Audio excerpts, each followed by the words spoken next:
A very good morning to all my dear students. In this part of video lecture, let us solve few more examples on DTFT properties. Where the first example here is use DTFT properties to find Fourier transform of the following signal. The signal x of n is n minus 5 u of n minus 5 minus u of n minus 6. Now basically, to solve this problem or to apply Fourier transform using property, let us consider in this signal the first part as x1 of n and the second part as x2 of n, and try to find out the Fourier transform of x1 of n and x2 of n, and then later we can add these two Fourier transforms to get x of omega. Now in this case, first we need to find the Fourier transform of x1 of n. Now let us see what is x1 of n here. x1 of n is n minus 5 u of n minus 5.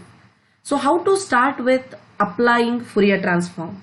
First let us consider signal as u of n, or try to find out the Fourier transform of u of n, then n into u of n, that is first try to find out u of n, then n into u of n, and then this signal when it is shifted by an amount 5, we write it as n minus 5 u of n minus 5. So the way I am writing here, you need not write in the examination, just it is for your understanding. First I need to calculate u of n, then apply differentiation property, that is n into u of n, and then shifting property. So we should know at what stage which property has to be applied. Now let me write the first step over here. In the first step, let me write the u of n, which has the Fourier transform as 1 divided by 1 minus e raised to minus j omega. Now in the second step, as I have mentioned already, in the second step let me write it as n into u of n. n into u of n will have the Fourier transform as j into d by, it is frequency differentiation property, that is d by d omega of 1 divided by 1 minus e raised to minus j omega, that is this x of omega.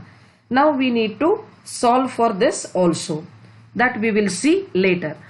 Now in the third step, before I differentiation this, let me go for the third step, that is n minus 5 into u of n minus 5 will have Fourier transform as it. We need to apply the shifting property here.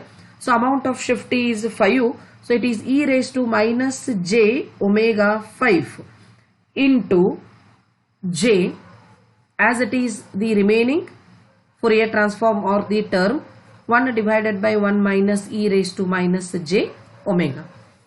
So now I need to simplify this term. Now let us simplify in the next term, as the Fourier transform of this term will give you e raised to minus j omega 5. Let me write into j as it is.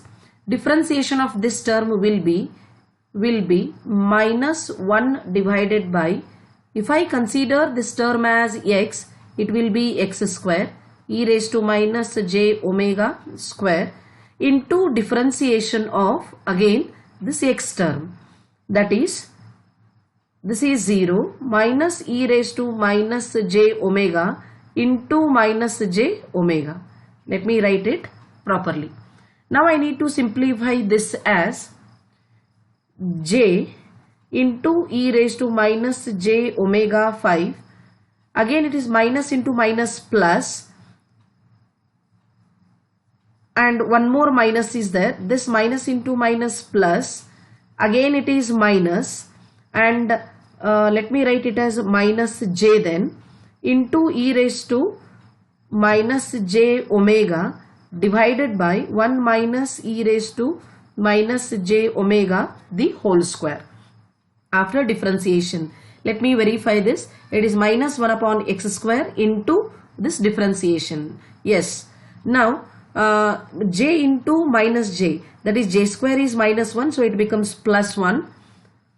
So let me write it as this is e raised to minus j omega 5. Again e raised to minus j omega, it will be e raised to minus j omega 6 or minus j 6 omega divided by 1 minus e raised to minus j omega the whole square. So this is what we get, the Fourier transform of n minus 5. Let me write it here. N minus 5 u of n minus 5 will have dtft as this whole term. Similarly, let us find out the dtft of x2 of n, and here x2 of n is nothing but we have considered u of n minus 6, which is very simple. Again in this case, step 1, if u of n will have the Fourier transform as 1 divided by 1 minus e raised to minus j omega, then in the second step u of n minus 6 will have the Fourier transform as e raised to minus j omega 6, amount of shift is 6 over here, divided by 1 minus e raised to minus j omega. Let me write it as shifting property, which we need to write in previous case also. Now this is x2 of n and this is x1 of n, and therefore the total x of omega is nothing but x1 of omega plus x2 of omega, and that is nothing but e raised to minus j 6 omega divided by 1 minus e raised to minus j omega the whole square, plus, let me write it, plus, am I right? Yes, this is the term, and e raised to minus j 6 omega in this case also divided by 1 minus e raised to minus j omega. Now this is the answer, and if I take again LCM and all, you can solve, or this is nothing but our dtft of the signal what has been given as n minus 5 u of n minus 5 minus u of n minus 6. So using property you can solve like this. So let us take one more example over here. In this case, find out the dtft of 1 by 3 raised to n u of n minus 3. Now again, it is a shifting property with respect to this. There are two methods here. In first step, first try to calculate the Fourier transform of u of n, then shifting property, and then scaling property. Or else in the signal, try to, if it is possible, try to have the same type of n, and then directly at once you can apply the shifting property. What I mean to say here is, here let me modify the given x of n as 1 upon 3 raised to n minus 3 plus 3 into u of n minus 3. This is the way what I mean to say. In this case, 1 upon 3 raised to 3, that is 1 upon 27, 3 raised to 3, and remaining is 1 upon 3 raised to n minus 3 u of n minus 3. So only in 2 steps I should be able to find out the discrete Fourier transform, that is dtft of the signal. Try to find out here 1 by 3 raised to n u of n, and then directly apply the shifting property, which is directly only in 1 or maximum 2 steps we will be able to find out.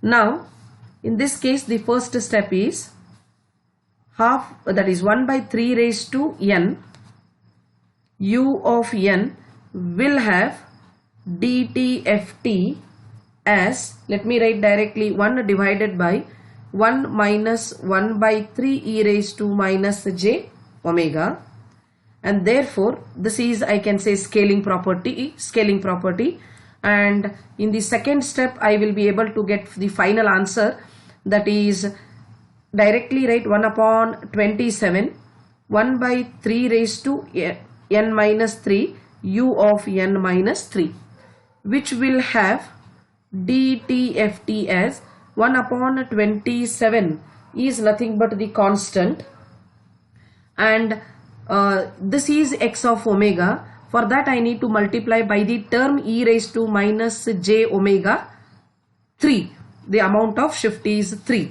Therefore e raised to minus j 3 omega into my x of omega, that is 1 divided by 1 minus 1 by 3 e raised to minus j omega, and this is the Fourier transform of this signal 1 by 3 raised to n u of n minus 3. Otherwise, as I mentioned already, go for u of n, then apply the shifting property, and then go with the scaling property. In that case also you should be able to get the same answer, right? This is one more example, and in the similar case, in the similar way you can do, or I will give you one more example as a homework.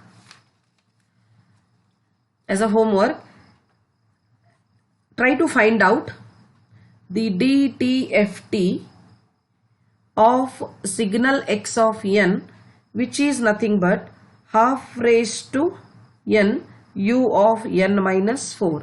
Try to do it by both the procedures. First u of n minus 4, and then half raised to n, that is scaling. Else again, as I mentioned in the previous example, here subtract my 4 and add 4, that is n minus 4 plus 4, and then you can go ahead with the applying properties. So in this way you can make use of properties in solving the Fourier transform of discrete signal. With these many examples, I feel you should be able to apply the properties of Fourier transform on discrete signals, and hence I conclude this module. And not only this module, we have done with all 5 modules, and from the next class onwards we start revising module wise, or if you have any difficulties you can discuss in next class onwards. Thank you.